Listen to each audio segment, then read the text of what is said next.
In 1961, a young man from one of America's most prominent families journeyed deep into Dutch New Guinea, drawn by the allure of tribal art and untouched culture. But after his boat overturned, he swam toward what he thought was safety and vanished.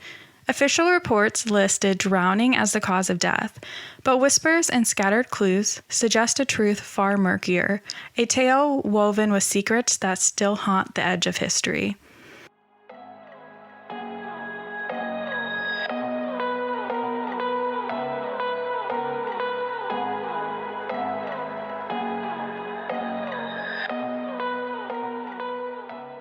Welcome to Without a Trace. I'm your host, Jalyn. Every file holds a mystery. Every story deserves to be heard. This is Michael's story. A huge thank you to one of our listeners for recommending this case. Michael Rockefeller was born on May 18, 1938, to a prominent American family. He was the son of New York Governor and later U.S. Vice President Nelson Rockefeller, the grandson of American financier John D. Rockefeller Jr., and great-grandson of Standard Oil co-founder John D. Rockefeller Sr. John D. Rockefeller Sr. is known as one of the richest people in history. When he was building his first oil refineries in the 1860s, the oil boom hadn't yet happened. But when it did, Rockefeller was in the right place at the right time. Worldwide demand went through the roof, and Rockefeller controlled, at his peak, over 90% of the oil in the United States. The U.S. government eventually dismantled that monopoly, but by then, Rockefeller had retired and his wealth was secure. Michael was the fifth and last child of Nelson and Mary Rockefeller, and the third son of 7 children fathered by Nelson. He had a twin sister named Mary. Michael was described as being kind, gentle, and hardworking without pretense. Michael was raised in New York City. He attended the Buckley School in New York City, then went on to graduate from the Phillips Exeter Academy in New Hampshire, where he was a student senator and exceptional varsity wrestler. Michael then went to Harvard University, where he studied history and economics. He wanted to study architecture, but was pressured to major in economics. His father expected him to follow in his footsteps and help manage the family's vast business empire, though Michael was a quieter, more artistic spirit. When he graduated cum laude from Harvard, he wanted to do something more exciting than just sit around in boardrooms and conduct meetings. Art always called to Michael, and he showed enthusiasm about art from a young age. As a child, Michael enjoyed accompanying his father on weekend art dealer visits and being around great works of art.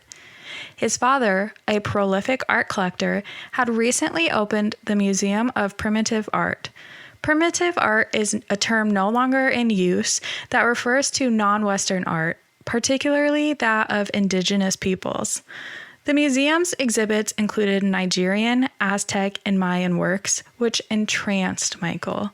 Michael decided to seek out his own art and took a position on the board of his father's museum with the goal of doing something that hadn't been done before. He wanted to bring a major collection to New York. In 1960, Michael served 6 months as a private in the United States Army. Following his military service, Michael heard about an exciting opportunity, an expedition by the Film Study Center at Harvard's Peabody Museum of Archaeology and Ethnology. A group of anthropologists and a film crew were planning to study tribes in the Baliem Valley in Dutch New Guinea, tribes that were untouched by Western culture in order to step back into the Stone Age. Michael was hired as a sound man and a photographer for the film. Michael and a friend briefly left the Peabody expedition to study the Asmat tribe of southern Dutch New Guinea. He spent his time in New Guinea actively engaged with the culture and the art while recording ethnographic data. In one of his letters back home, Michael wrote, "I am having a thoroughly exhausting but most exciting time here. The Asmat is like a huge puzzle, with the variations in ceremony and art style forming the pieces. My trips are enabling me to comprehend, if only in a superficial, rudimentary manner, the nature of this puzzle." Michael was particularly drawn to the Asmat tribe, writing that the Asmat is filled with a kind of tragedy, for many of the villages have reached that point where they are beginning to doubt their own culture and crave things Western. Michael deeply wanted to understand and honor these cultures. At the time, war between villages was common, and Michael learned the Asmat warriors often took the heads of their enemies and ate their flesh. In certain regions, Asmat men would engage in ritual homosexual sex, and in bonding rites, they would sometimes drink each other's urine. Michael wrote in his diary, "Now this is a wild and somehow more remote country than what I've ever seen before." After the expedition ended, Michael returned to New Guinea to study the Asmat and collect their distinctive woodwork art. In the last few weeks of his trip, Michael purchased a number of ancestor poles, known as Bizji poles, and some shields. He paid for the Asmat's work with tobacco, axes, fishing lines, and hooks. Michael then flew home to New York feeling energized. While in New York, his parents announced their decision to divorce, which upset all the children. Michael decided to return to New Guinea as soon as possible to collect the art of the Asmat. Michael was transformed by the trip, taking many photographs and writing letters that reflected his fascination. He was now determined to turn away from a career in finance and seek a graduate degree in anthropology. When Michael was on his second trip, he bartered for poles, canoes, drums, shields, and other carved objects, obtaining hundreds of objects. Michael was drawn to the beauty, complexity, and mystery of the Bizji poles. He wrote that the poles showed a revenge figure whose placement usually preceded a headhunt in former days. The figures represented people who have been headhunted and will be avenged. Michael set out once again for New Guinea in 1961, this time accompanied by Renee Wassing, a government anthropologist. As their boat approached Janip on November 17, 1961, a sudden squall churned the water and riled cross currents. The boat capsized, leaving Michael and Renee clinging to the overturned hull, while their two local guides, Simon and Leo, swam for help, but the help was slow coming. After drifting for some time, early on November 19th, Michael said to Renee, "I think I can make it." According to Renee, Michael created a float for himself out of a jerry can and the boat's gas tank. He set off for shore between 7 and 8 a.m. with a compass and knife in tow. Renee's last sight of him was about 30 minutes later, stating, quote, "I saw him in a straight line going towards the shore until I just saw 3 dots, the 2 cans and his head." Renee was rescued the next day, but Michael was never seen again. An intensive and lengthy search effort for Michael began. Being rich and politically connected, Michael's family ensured that no expense was spared in the search for Michael. Ships, airplanes, and helicopters scoured the region, searching for Michael or some sign of his fate. The Dutch and Australian naval and air units had been sending out helicopters and boats to participate in the search, along with the local Dutch control officers. Many of the Asmat villagers were combing the small rivers in their canoes, determined to find some evidence of Michael. Michael's surviving twin, Mary, accompanied her father and mother to participate in the search for her brother. Michael's disappearance was major international news. Despite their efforts, they were unable to find Michael's body. After 9 days, the Dutch Interior Minister stated, "There is no longer any hope of finding Michael Rockefeller alive." Though the Rockefellers still thought there was a chance that Michael might appear, they left the island. 2 weeks later, the Dutch called off the search, and Michael's official cause of death was labeled drowning. In December 1961, 2 priests in the region immediately started hearing stories that men from the village of Janip had been at the mouth of a river. They encountered an exhausted Rockefeller swimming up to them, and they had killed him, taken him to a very specific place, and performed the sacred Asmat rituals on him in order to restore balance. Locals told the priests that Michael's remains and personal effects, including his head, bones, ribs, shorts, and glasses, had been divided amongst 15 Asmats. The Dutch missionaries, who were fluent in local languages, had accumulated a large amount of testimony from witnesses. The account was repeated by a number of villagers. The priests both wrote the same regional supervisor, repeating nearly identical accounts with myriad supporting details from residents of 4 separate villages in the vicinity. Both priests expressed a very high degree of certainty that Michael had been killed by local warriors. The motive for killing him was revenge for the killing of 5 Ochtanap residents, Far Etcham, Assam, Akan, Samut, and Ipi by Dutch colonial soldiers under Administrator Max Lapper, who opened fire on the villagers in January 1958. The following year, a police officer was sent to investigate the crime. He came to the same conclusion and even produced a skull that the Asmat claimed belonged to Michael. These reports were buried in classified files and not further investigated. The Rockefellers were told that there was nothing to the rumors that their son had been killed by natives. But why would the Dutch suppress the truth of Michael's disappearance? By 1962, the Dutch had already lost half of the island to the new state of Indonesia. They feared that if it were believed they could not control the native population, they would be quickly ousted. The first public report that Michael was killed and dismembered and his long bones turned into weapons and fishing equipment was published by the Associated Press in March 1962. As a result, the Dutch colonial government conducted a second investigation. The patrolman was given a skull bearing no lower jaw and a hole in the right temple, the hallmarks of remains that had been headhunted and open to consume the brains, which he turned over to Dutch authorities, who never asked him to write a report or ever asked him to verbally report his conclusion. The information was apparently deemed politically sensitive, in part because of the fragile state of the Dutch Empire and in part because of Nelson Rockefeller's political celebrity in the United States. On February 2, 1964, a Westchester County judge declared Michael Rockefeller died by drowning while on his exploration off the coast of Dutch New Guinea.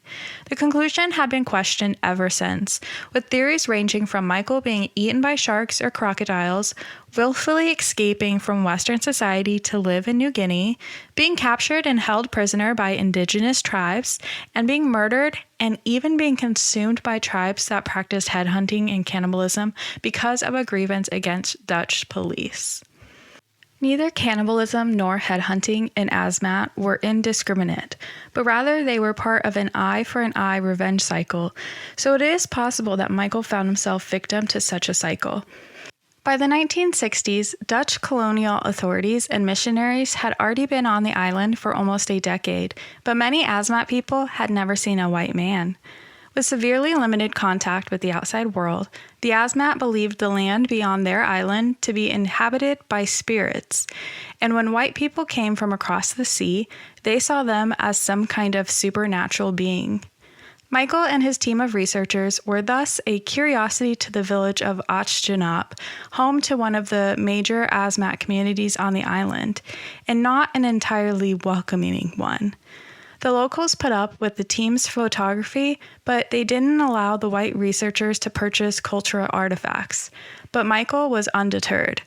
In the Asmat people, he found what he felt was a fascinating violation of the norms of Western society, and he was more anxious than ever to bring their world back to his. Being so young and coming from one of America's richest families, Michael may not have been equipped with the perception and caution needed in a place that could be so dangerous. When Michael traveled among New Guinea's Asmat people, he seemed unconscious of his own role in distorting the local economy and disrupting the village ceremony, or of the contradictory nature of his enterprise. He was the heir to one of the largest fortunes on earth, plundering sacred objects for pennies, the most privileged person on earth, dabbling in the world of the most marginalized.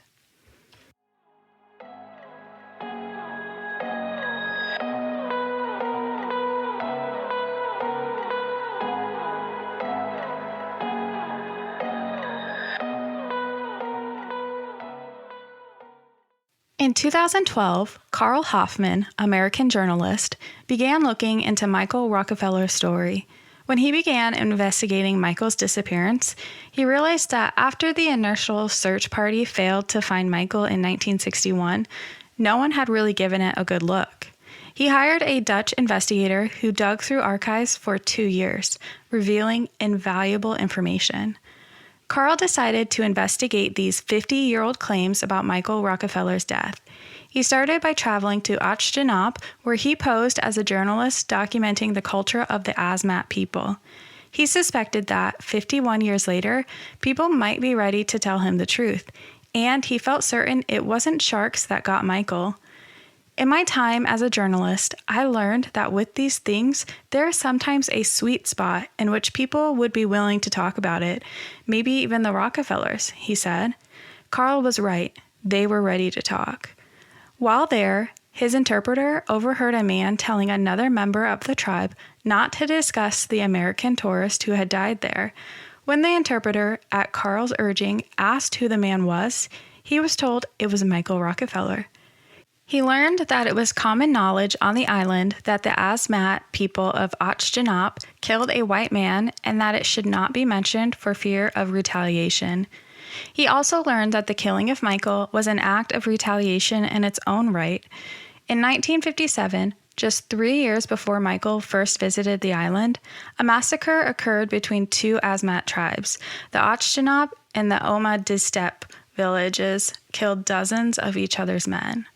On February 6, 1958, the Dutch colonial government, having only recently taken control of the island, burned homes, places of spiritual significance, and canoes, and took the villagers' weapons to try to curb violence and stop the Asmat tribes from killing each other. On the shore of the remote Untouched tribe, the tribe was told to lay their weapons down, but a series of cultural misunderstandings resulted in the Dutch opening fire on the Untouched.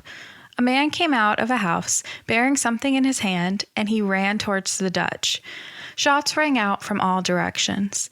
It ultimately led to the deaths of 5 of the most prominent men of the village. Their spirits would haunt the villagers until their deaths were avenged. It was in this context that Untouched tribesmen stumbled upon Michael Rockefeller as he backstroked towards the shore bordering their lands. According to the Dutch missionary who first heard the story, the tribesmen initially thought Michael was a crocodile, but as he drew closer, they recognized him as a Tuan, a white man like the Dutch colonizers. Unfortunately for Michael, the men he encountered were war leaders themselves, and the sons of those killed by the Dutch. One of them reportedly said, "People of Untouched, you're always talking about headhunting Tuans. Well, here's your chance." Though they were hesitant, mostly out of fear, they eventually speared and killed Michael. Then they cut off his head and cleaved his skull to eat his brain. They cooked and ate the rest of his flesh. His thigh bones were turned into daggers, and his tibias were made into points for fishing spears. His blood was drained, and the tribesmen drenched themselves in it while they performed ritual dances and sex acts. In accordance with their theology, the people of Untouched believed they were restoring balance to the world. Ritualistic cannibalism has been performed by various native cultures for thousands of years, particularly those in ecosystems with scarce food and resources. For the Asmat, cannibalism was not their sole purpose. Rather, it was only part of the sacred ritual of headhunting that brought meaning to their culture. The tribe of the white man had killed 4 of them, and now they had taken retribution. By consuming the body of Michael Rockefeller, they could absorb the energy and power that had been taken from them. It wasn't long before the village of Untouched came to regret the decision. The search that followed the murder of Michael Rockefeller was terrifying to the Asmat people, most of whom had never seen a plane or helicopter before. Directly following this event, the region was also plagued by a horrible epidemic that many saw as revenge for the murder. Though many Asmat people told this story to Carl Hoffman, no one who took part in the death would come forward. All simply said it was a story they had heard. Then, one day, when Carl was in the village, shortly before he returned to the United States, he saw a man miming a killing as part of a story he was telling to another man. The tribesmen pretended to spear someone, shoot an arrow, and chop off a head. Hearing words relating to the murder of Michael Rockefeller, Carl began to film, but the story was already over. Carl was able to catch this dialogue on film. Don't you tell this story to any other man or any other village, because this story is only for us. Don't speak. Don't speak and tell the story. I hope you remember it, and you must keep this for us. I hope this is for you and you only. Don't talk to anyone, forever, to other people or another village. If people question you, don't answer. Don't talk to them, because this story is only for you. If you tell it to them, you'll die. I'm afraid you will die. You'll be dead. Your people will be dead if you tell this story. You keep this story in your house to yourself, I hope, forever. With those chilling words, we're left with just a glimpse of the horrible fate that befell Michael Rockefeller in 1961. Thank you for listening to Without a Trace with your host, Jolene. I hope you enjoyed our deep dive into Michael Rockefeller's disappearance. If you enjoyed today's podcast, please subscribe and follow Without a Trace on social media. Join me next week as I dive into another case.